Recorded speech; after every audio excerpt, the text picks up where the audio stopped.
Donald Trump has requested that edits be made to the US-Iran deal aimed at bringing an end to fighting that began earlier this year, US media reported the changes are related to the Strait of Hormuz and the removal of highly enriched uranium, CBS News, the BBC's US news partner, reported. The White House did not respond to a request for comment. Colombia's presidential election will go to a runoff on the 20th of June between a leftist and right-wing candidate on opposite ends of the political spectrum. After Sunday's vote produced no overall winner, the right-wing Abelardo de la Espriella, an admirer of Donald Trump, came top in the vote, followed closely by the left-wing Senator Ivan Cepeda, an ally of the current president Gustavo Petro. Far-right outsider Abelardo de la Espriella will face left-wing Senator Ivan Cepeda in the runoff for Colombia's presidential election next month.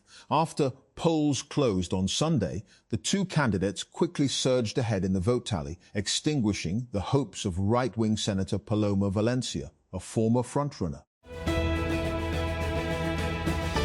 Brooklyn Rivera, an indigenous leader, politician and activist, has died at age 73 after years in Nicaraguan state custody, prompting outcry from rights advocates. On Sunday, Nicaragua's government attributed his cause of death to a bacterial infection that took hold after a bout of COVID-19. Ras Baraka, the mayor of Newark in New Jersey, has imposed a curfew on the area surrounding Delaney Hall, the immigration detention center that has become a flashpoint in the debate over United States President Donald Trump's mass deportation drive. The Sunday morning announcement came amid tensions outside the detention center, which is run by the private contractor Geo Group, as part of a 15-year deal with Immigration and Customs Enforcement, ICE. Virat Kohli's unbeaten 75 and inspired bowling-led Royal Challengers Bengaluru (RCB) to their second straight Indian Premier League (IPL) title. With a 5-wicket win against Gujarat Titans, Bengaluru restricted Gujarat to 155-8, a total they chased down with 12 balls to spare, after Kohli reached his 5th half-century of the season in a lopsided final in Ahmedabad on Sunday. Environmental activist Erin Brockovich has a new mission, bringing more transparency to data center construction and the impact those data centers have on nearby communities. Brockovich, who was famously played by Julia Roberts in a film dramatizing her legal case against Pacific Gas and Electric, recently launched a website with a map of data centers across the United States. A military official from Pakistan has said that the country's resolute response to India during the May 2025 conflict had effectively debunked the notion of space for war in South Asia. Commander First Corps Lieutenant General Nauman Zakaria made these remarks during a special session at the Shangri-La Dialogue in Singapore on Saturday. Carcass of a dead humpback whale whose attempted rescue captivated many across Germany has been pulled ashore. Timmer-lapse sad footage published by German news site News 5 on Saturday showed the whale being towed slowly onto a beach on the Danish island of Anholt by an industrial winch. Intends to conduct a post-mortem examination on Thursday. A blast on Sunday at a building in northeastern Myanmar, said to have been storing explosives for mining, has killed more than 45 people, according to rescue workers and independent media reports. About 70 other people were injured in the explosion that took place around noon in the village of Kauntup in Namkham Township. Lawmakers in the United States are quietly advancing a proposal that could deepen military ties between the US and Israel in unprecedented ways, at a time when public support for Israel among Americans is increasingly fractured. Among the provisions included in the 2027 National Defense Authorization Act, NDAA, released this week, is Section 224, the United States-Israel Defense Technology Cooperation Initiative. Two lawmakers in the United States Congress are pushing to repeal a section in an upcoming defence budget that would deepen integration between the US and Israeli militaries.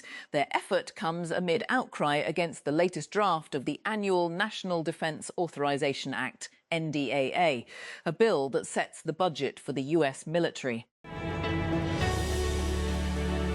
After criticising a startup called Artisan for misusing his work, artist KC Green, creator of the famous "This is Fine" meme, said he's reached an agreement with Artisan. The dispute arose after the startup appeared to use a version of Green's art to promote its AI assistant Ava. Green's recognisable dog sat amid recognisable flames, but instead of saying "This is fine," it declared, "My pipeline is on fire."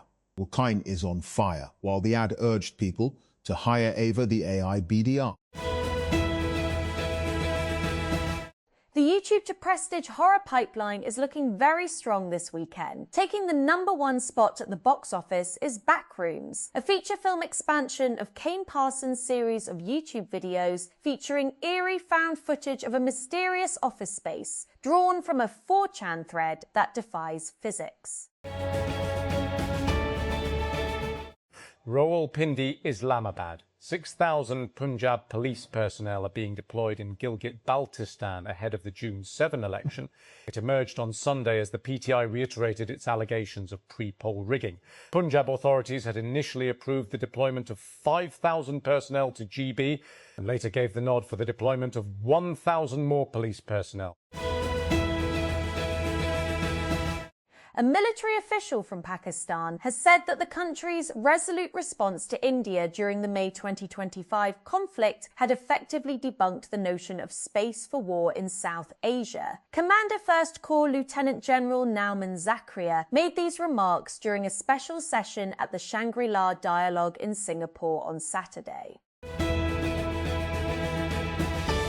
Aida refugee camp is surrounded by Israel's separation wall, military watchtowers and remote-controlled guns. This Eid, for the first time in 2 years, residents set up stalls, cooked food, made art and let their kids play. They called it the Bazaar of Return. Al Jazeera's Leila Wada reports. Dozens of people have been killed in an explosion in northeast Myanmar near the border with China. Local media and a rebel group have said the exact death toll in Sunday's blast in the village of Kaung Tat in Shan State was not immediately clear. Rawalpindi, Islamabad. 6,000 Punjab police personnel are being deployed in Gilgit-Baltistan ahead of the June 7 election. It emerged on Sunday as the PTI reiterated its allegations of pre-poll rigging. Punjab authorities had initially approved the deployment of 5,000 personnel to GB and later gave the nod for the deployment of 1,000 more police personnel. Some of those freed from a flooded cave in Laos are helping in efforts to find the last 2 missing men trapped inside. Rescuers have said. So far, 5 of the 7 initially missing have been rescued, but it is believed the remaining 2 men are trapped deeper inside the cave in a mountainous area of the central Seisei-Sonban province. Polls have opened in the first round of Colombia's presidential election, in which a left-wing lawmaker, an independent businessman, and a right-wing senator are vying to succeed President Gustavo Petro. Government allied Senator Ivan Cepeda is currently leading in the polls. In Sunday's election, he is angling to cross the 50% threshold in the vote tally to avoid a June runoff, which could allow the splintered right-wing to consolidate around a single candidate. Iran has restored gas production at 3 offshore platforms in the South Pars gas field. The head of the Pars oil and gas company has told state media after the facility was attacked by Israel in March. Taraj Dekhani said on Sunday that the platforms had not been damaged in the attacks. Iran's IRNA news agency reported. Addis Ababa, Ethiopia. Ethiopians vote on Monday in a general election to choose members of parliament, who will in turn select the next prime minister. The National Election Board of Ethiopia, MB, said 47 political parties and more than 10,900 candidates are in the race, including 2,198 for the federal parliament, 8 736 for regional and city councils and 73 independents. More than 50 million voters are registered, with official voter registration figures showing women account for around half of the electorate. Young Ethiopians make up a large share of the population, with a median age of about 19 years, according to United Nations population estimates, giving them a substantial presence in the country's electorate. A 26-year-old Pakistani woman is contributing to cancer research in France through work focused on immunotherapy and cancer vaccine approaches. Sabrina Khan is working at the Cancer Research Centre of Lyon, one of France's leading oncology research institutes. She is part of the institute's immunology department, where researchers study treatments that use the body's immune system to fight cancer. The Lahore High Court has ruled that haq mehr is a legal obligation of the husband and not a discretionary favour to the wife. The court said haq mehr is a woman's lawful and religious right. It also declared that under the law it is treated as a debt payable by the husband.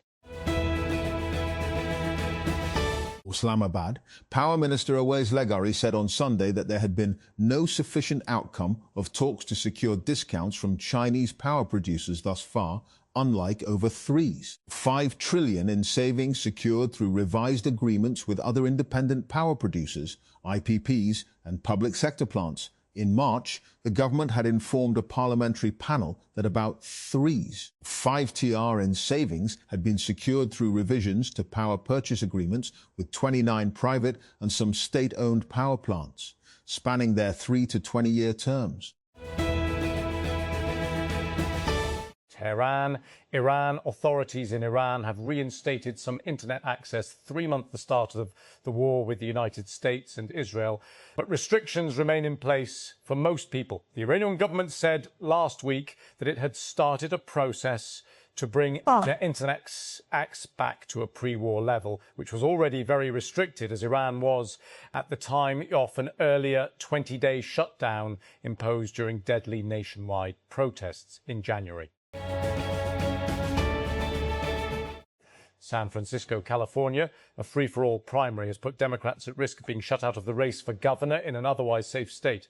California, starting along the west coast of the United States. California has a reputation for leaning blue. Democrats outnumber Republicans in the state nearly 2-1. Not since 2011 has a Republican held the governor's mansion or any statewide office at all.